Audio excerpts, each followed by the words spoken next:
مگر وہ خاموش ہی رہے۔ اچھا ٹھیک ہے، میں تیمور یا تبریز کے ہاتھوں بھجوا دوں گی، باہر سے مت کھانا۔ کرامت علی دیوان بغل میں دبائے سعادت مندی سے سر جھکائے سلام کر کے چل دیے۔ انہوں نے عزیز جان لاڈلے بھائی کی خفگی کو محسوس کیا تھا۔ کرامت علی اور شرافت علی کے طفیل ہی تو وہ جگت آپا تھی۔ انہی دونوں کی تقلید میں ان کی اپنی اولادیں، بہویں، داماد، حتیٰ کہ پوتے پوتیاں اور نواسے نواسیاں تک انہیں آپا بھی ہی کہہ کے پکارتے۔ خصوصاً کرامت علی سے ان کی وابستگی کوئی ڈھکی چھپی نہ تھی۔ ہر مرحلے پہ ان کا اور کرامت علی کا ساتھ لازم و ملزوم تھا۔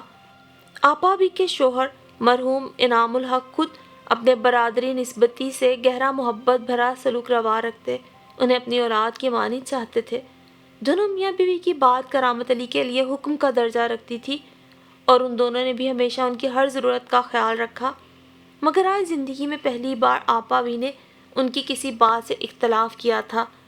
آپا بھی پرانے خیالات کی وزادار خاتون تھی، عزت و وقار پہ جان نچھاور کر دینے والی۔ کسی بھی فعل سے جگ ہنسائی کا تصور بھی سہانے روح تھا ان کے نزدیک، اور روایت پسندی تو ختم تھی ان پر۔ زندگی کے تمام موسموں کی کٹھنائیاں جھیل کر اب سستانے کا وقت آیا تھا۔ ان کی سادگی کا یہ عالم تھا کہ اب بھی بڑے کمرے میں رکھے ٹی وی کے ریموٹ کے استعمال تک سے ناواقف تھیں۔ ہر روز دری چاندنی کے فرش پر دسترخوان بچھا کر مل بیٹھ کر سہولت سے ان کی ایما پر ہی کھانا کھایا جاتا۔ اپنے گھر کی راجدھانی کے سیاہ و سفید کی مالک جو تھی، روایت پسندی کا ہی تو حصہ تھا یہ عمل کہ بیٹیوں نواسیوں کو ہر تہوار پر عیدی تہواری تمام جملہ لوازمات کے ساتھ پہنچانے کے عمل کو کبھی نظر انداز نہ کیا تھا۔ ارے کرامت علی، کیوں اس عمر میں اپنی ہٹی کرانے پہ تلے ہوئے ہو؟ مل گئی نا کوئی تریا چلتر تو آٹے دال کا بھاؤ معلوم ہو جائے گا۔ سر پکڑ کے آٹھ آنسو روگے۔ انہوں نے ایک بار پھر بھائی کا گھیراؤ کیا۔ خدا کے لیے آپا بھی نیک فال منہ سے نکالیے اور اتنی گہرائی میں جانے کی بجائے کوئی مناسب رشتہ تلاش کیجیے۔ وہ ان کے مخصوص تخت کے سامنے مڑے پہ سر نہڑائے بیٹھے تھے۔ بہت خوب، یعنی کہ ایک میری ہی گردن پتلی نظر آئی تمہیں؟ ہوش کے ناخن لو کرامت علی، یہ شادی بیاہ کے معاملات بہت دیکھ بھال کے طے کیے جاتے ہیں۔ چراغ لے کر یوں ہی منہ اٹھائے نکل پڑو تلاش میں۔ ان کے تو تلووں سے لگی سر پہ بجھی چمک کے سیدھی ہو بیٹھی۔ آپا بھی آپ تو خفا ہو گئی، انہوں نے لجاجت سے کہا۔ اے تو خوش ہونے والی اس میں کیا بات ہے؟ بڑی اچھی لگوں گی میں تمہارے لیے رشتہ ڈھونڈتے، اور ہر کوئی حور بانوں کی طرح ترنے والا نہیں ہوا کرتا۔ انہوں نے ململ کا کلف لگا دوپٹہ مہندی رنگے ہاتھوں پہ جما کر پٹاری سامنے رکھی۔ آپا، شادی کا تو مطلب ہی خوشی ہوتا ہے۔ دیکھیے میں آپ کے لیے کیسا اعلیٰ و عمدہ عطر لایا ہوں، خاص شمامات العنبر ہے، ذرا مہک ملاحظہ فرمائیے۔ آپا بھی نے وفور شوق سے شیشی کھول کر چکن کے کرتے پہ پھیر کر ایک گہری سانس کھینچی تھے۔ واہ، واقعی عمدہ و اعلیٰ دکھائی دیتا ہے۔ انہوں نے باریک بینی سے شیشی کا جائزہ لے کر پٹاری کے تہہ خانے میں احتیاط سے رکھ کر پان کی گلوری بنانا شروع کی۔ مجھے اصل خوف جگ ہنسائی کا ہے، پوتے پوتیاں بہو بیٹیاں آخر کیا سوچیں گے؟ آپا بھی بھلا شرع میں کیا شرم؟ کرامت علی نے انگلیوں سے داڑھی میں کنگھی کی۔ مگر یہ بھی تو سوچو کرامت علی کہ اس عمر میں تمہیں لڑکی دے گا کون؟ انہوں نے باغور کرامت علی کے جسے کو ستائشی نظروں سے دیکھ کر پھر باریک بینی سے داڑھی کے مہندی رنگے اکا دکا بالوں پہ نظر کی۔ تو بانگ کی چھبیلی لڑکی کی فرمائش میں نے کب کی ہے آپا بھی؟ آئے ہائے، تو کرامت علی کیا آگ کی بڑھیا لا کر دوں تجھے، لاٹھی تھامے سفید جھک بالوں والی؟ وہی صحیح، کم از کم تنہائی کے اس جان لیوا عذاب سے تو جان چھٹے گی۔ آپا بھی کچھ کہنا چاہتی تھیں جب کتابیں تھامے قریب سے گزرتے تبریز نے مداخلت کی۔ مان جائیے نا آپا بھی، آخر کیا کمی ہے ہمارے ماموں جان میں سوائے کیلشیم کے؟ اے تبریز کمبخت، ہاتھی کے کان ہیں تیرے کیا؟ کب سے کھڑا سن رہا ہے؟ بول۔ آپا بھی سٹ پٹائیں۔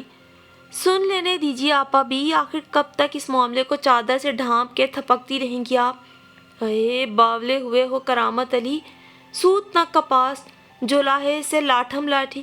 اور سن تبریز، خبردار جو تو نے منہ سے بھاپ بھی نکالی ہو تو۔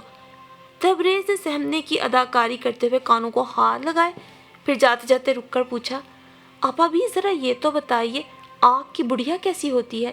تبریز میاں، آگ ایک درخت کا نام ہے جسے مدار اور اقوا بھی کہتے ہیں۔ اس کے ڈوڑوں سے نکلنے والی سفید جھاگ روئی سے بہت زیادہ بوڑھی عورت کو تشبیہ دیا کرتے ہیں۔ کرامت علی نے تبریز کی معلومات میں اضافہ کیا تو تبریز نے مطمئن انداز میں سر ہلا دیا اور بولا، بس تو پھر طے ہے کہ میں بھی آگ کی بڑھیا سے ہی شادی کروں گا۔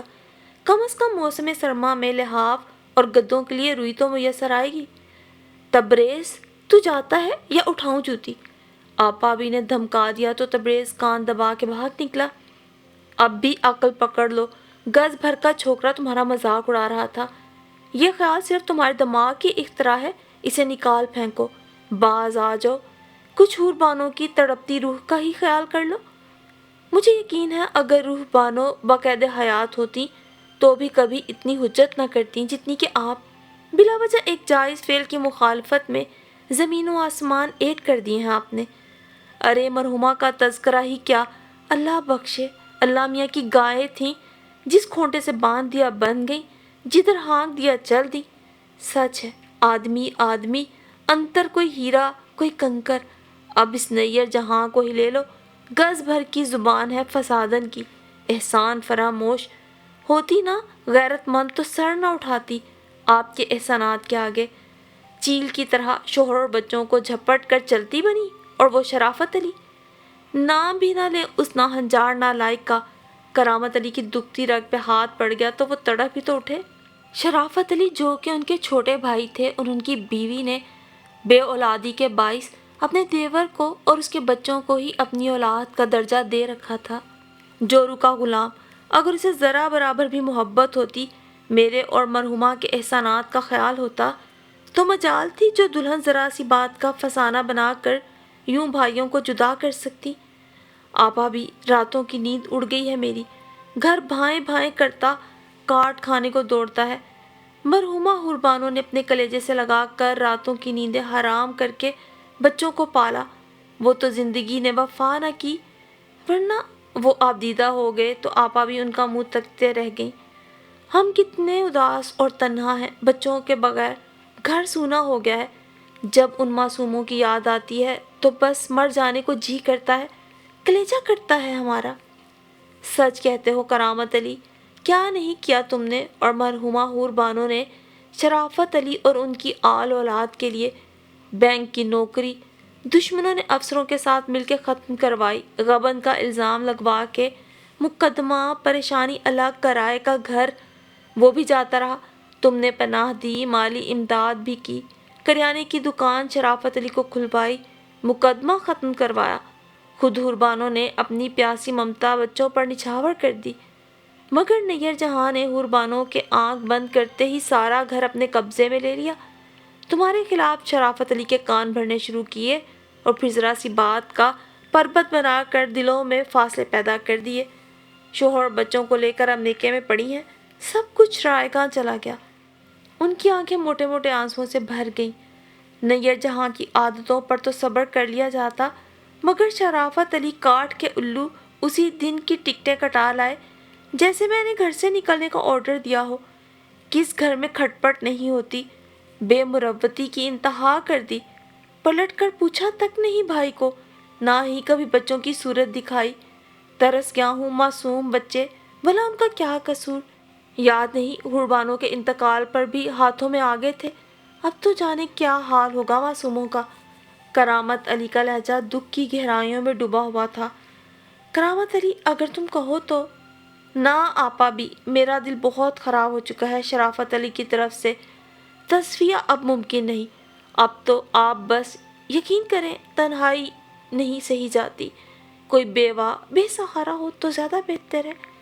کیسا بھرا پورا پر رونق گھر تھا، نظر کھا گئی کسی دشمن کی۔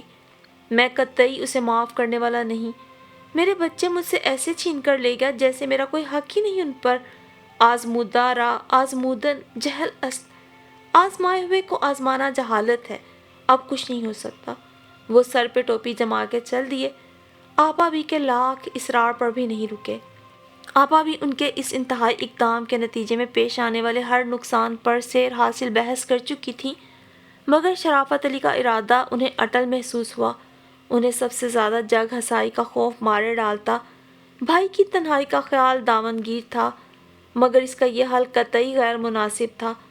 کرامت علی مناسب قد کاٹ بھاری جثے کے مالک تھے، صحت مندی کے باعث اپنی عمر سے کچھ زیادہ ہی نظر آتے تھے، مگر آپا بھی کی تان ایک ہی نقطے پہ آ کے ٹوٹ جاتی۔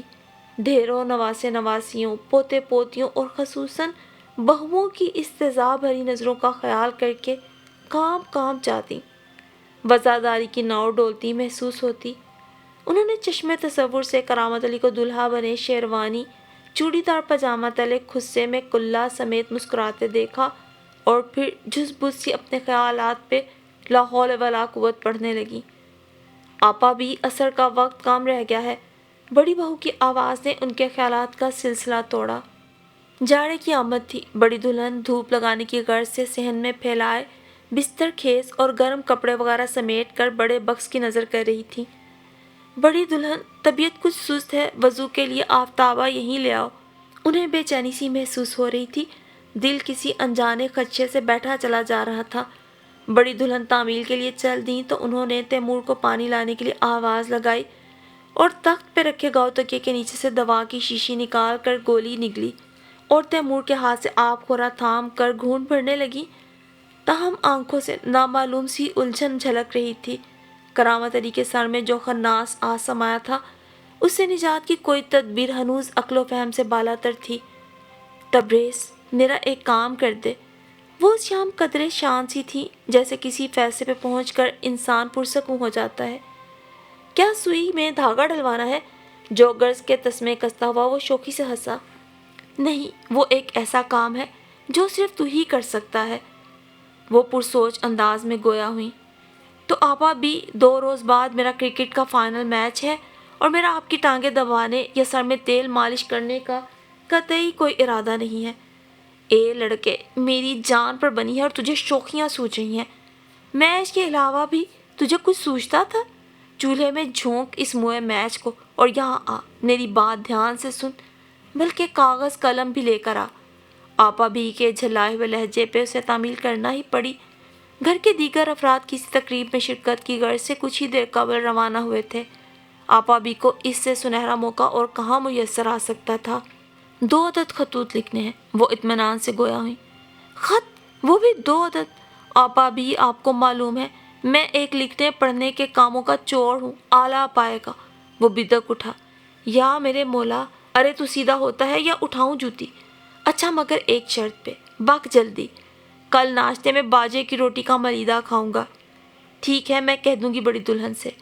نہ نہ نہ، آپ کے ہاتھوں میں جو ذائقہ ہے، والدہ صاحبہ تو ایک حصہ بھی نہیں چرا پائیں اس ذائقے کا۔ اچھا اچھا، مکھن نہ لگا، بنا دوں گی۔ اب شروع کر۔ ایک خط بنام شرافت علی من جانب کرامت علی، جبکہ دوسرا بنام کرامت علی من جانب شرافت علی۔ ہائیں؟ تبریز اچھل ہی تو پڑا۔ بس بس، زیادہ سوال و جواب نہیں، جو کہتی ہوں لکھتا چلا جا۔ اس نے تعمیل حکم میں قطعی تعامل نہ کیا تھا۔ آپا بھی، یو آر اے جینیس۔ خطوط لفافے میں بند کرتے ہوئے وہ متاثر سا تھا۔ تجربہ بڑا استاد ہے میرے چاند۔ وہ معنی خیزی سے مسکرائی تھی۔ ان کی مسکراہٹ میں کامیابی کا یقین، آسودگی و اطمینان پنہاں تھا۔ آنگن میں لگے باداموں کے درخت کے پیچھے سرمئی شام دھیرے دھیرے ڈھل رہی تھی۔ پرندے بسیرے کی خاطر اپنی اپنی آرام گاہوں کو لوٹ رہے تھے۔ آپا بھی کی بڑی پوتی نے کچے صحن میں چھڑکاؤ کیا تو مٹی کی سوندھی سوندھی خوشبو سے مہک اٹھا۔ آپا بھی اپنے مخصوص آبنوسی تخت پہ براجمان پیتل کے پانی سے بھرے آبخورے سے موتیے کے پھول اٹھا کر گجرے پرو رہی تھیں، جب کرامت علی افتاؤں خیزاں آن پہنچے۔ ارے آپا بھی، کمال ہو گیا، پتھر میں جونک لگ گئی۔ شرافت علی کا خط آیا ہے۔ چھوٹے ننھے کی طبیعت بہت خراب ہے، حضرت معافی کے طلبگار ہیں۔ بچے میری یاد میں ہلکان ہیں، بیوی بچوں کو لے کر واپسی کا ارادہ رکھتے ہیں۔ آ گئی نا عقل ٹھکانے؟ 4 دن سسرال کی روٹیاں بھاری پڑ گئیں۔ ان کے طنز میں بھی مسرت پنہاں تھی، انگ انگ مسرور تھا گویا۔ میں نہ کہتی تھی کرامت علی، بھلا ناخنوں سے بھی کبھی ماس جدا ہوا ہے؟ وہ اطمینان سے سابقہ انداز میں گجرا پروتی رہی۔ پھر چھوٹی دلہن کو چائے کے لیے کہہ کے گویا ہوئی۔ بس اب تم اگلی کرنا نہ پچھلی، خندہ پیشانی سے بھائی باوج کے سر پہ ہاتھ رکھ دینا۔ آپا بھی ایسے تو نہیں معاف کروں گا، ناک رگڑواؤں گا تاکہ آئندہ کبھی انہیں بچوں کو مجھ سے دور لے جانے کا خیال بھی نہ آئے۔ وہ ناز سے بولے۔ اے کرامت علی، باولے ہوئے ہو۔ شرافت علی اب ناک سڑکتے بچے تو رہے نہیں جن کے کان کھینچو گے، تم اب جانے بھی دو نا۔ ٹھیک ہے آپا بھی، مگر صرف آپ کے کہنے سے۔ جیتی رہو، انہوں نے چھوٹی دلہن کے سلام کے جواب میں کہہ کے اس کے ہاتھ سے چائے کی پیالی تھامی۔ میرا خیال ہے مجھے آج ہی ٹکٹیں بھجوا دینی چاہیے۔ چائے پی کر وہ عجلت کا مظاہرہ کرتے یہ جا وہ جا۔ ان کے جانے کے بعد آپا بھی فتح مندانہ انداز میں مسکرائیں اور قریب سے گزرتا تبریز انہیں مسکراتے دیکھ کر معنی خزی انداز میں کھنکھارا۔ آپا بھی مبارک ہو۔ ان کی مسکراہٹ اور بھی گہری ہو گئی۔ پھر آپا بھی نے اس شام کرامت علی کے گھر کا دورہ کرنے کی ٹھانی، یوں جیسے کوئی فاتح جرنیل جنگ کے بعد مفتوحہ علاقے کا معائنہ ضرور کرتا ہے۔ صرف 2 ہی دن میں کرامت علی کے سناٹے گونجتے گھر اور مزاج میں انقلاب برپا ہو چکا تھا۔ خوشی و طمانینت ان کی ہر ادا سے واضح تھی۔ شرافت علی کا منا نمبر 3 ان کی ٹوپی اتار اتار کے بھاگا تو وہ اس کے پیچھے لپکے۔ ٹھہر جا شیطان، ابھی بتاتا ہوں تجھے۔ ان کے یوں اچانک لپکنے پر منی ان سے ٹکرا کر زمین بوس ہو گئی اور راگ ملہار الاپنے لگی۔ وہ جھک کر منی کو اٹھا کر کپڑے جھاڑ رہے تھے جب ننا ان کی پیٹھ پہ سوار ہو گیا اور گڈو ٹانگوں سے لپٹ گیا۔ وہ عدم توازن کے سبب لہرانے کو تھے مگر ستون کا سہارا لے کر تھم گئے۔ ارے تم بچے ہو یا شیطان کے چیلے؟ اور مننے، ابھی تو بیماری سے اٹھا ہے مگر آفت مچا رکھی ہے۔ چل میں تجھے دوا کھلا دوں۔ بڑے ابا میں کلفیاں کھاؤں گا، گڈو نے اٹھلا کر کہا۔ ہاں کھا لینا کلفیاں اور پھر رات میرے بستر میں گھسا کھانستا رہنا۔ ارے آپا بھی آپ کب آئیں؟ آئیے نا، ان آفتیوں میں الجھ کر آپ کی طرف آنے کا موقع ہی نہیں ملا۔ روز سوچتا ہوں بہت اچھے موقع پہ آئی ہیں، کھانا کھائے بغیر نہ جانے دوں گا۔ دلہن نے میری فرمائش پر یخنی والا پلاؤ بنایا ہے، واللہ کیا ذائقہ ہے نیّر جہاں کے ہاتھوں میں۔ وہ خوشی سے سرشار لہجے میں کہتے چلے جا رہے تھے۔ ان کے لہجے میں خوشیاں کھنک رہی تھیں۔ آپا بھی ان کی مہیت میں نیّر جہاں سے ملنے چل دیں اور دل ہی دل میں اپنے اس عقل مندانہ اقدام پر بہت خوش اور شکر گزار بھی تھیں کہ بجائے کہ اس بڑھاپے میں بھائی کا کہیں عقد ثانی کرا کے مزید الجھنوں میں پڑ گئیں، اس کا اجڑا ہوا اور روٹھا ہوا کنبہ واپس اسے دلا دیا۔ بڑوں کی یہی معاملہ فہمی چھوٹوں کے لیے ہمیشہ راحت اور آسانی کا وسیلہ بن جایا کرتی ہے، جیسے کہ آپا بھی نے روٹھے بھائیوں کو ملا کر گویا دونوں کی ویراں زندگیوں میں پھر سے بہاریں بھر دی تھیں۔ تو پھر یہ درست ثابت ہوا کہ جو کہا جاتا ہے گھر کے بڑے بچے کی اچھے سے تربیت کر لو، چھوٹے آپ ہی آپ راہ ہدایت پہ چلنے لگیں گے۔ بلا شبہ یہ کہا جا سکتا ہے کہ جن گھروں میں بڑے سوچ سمجھ کر فہم و فراست سے فیصلے کریں، ان گھروں کے چھوٹے زندگی کی بہت سی مشکلات سے محفوظ رہ سکتے ہیں۔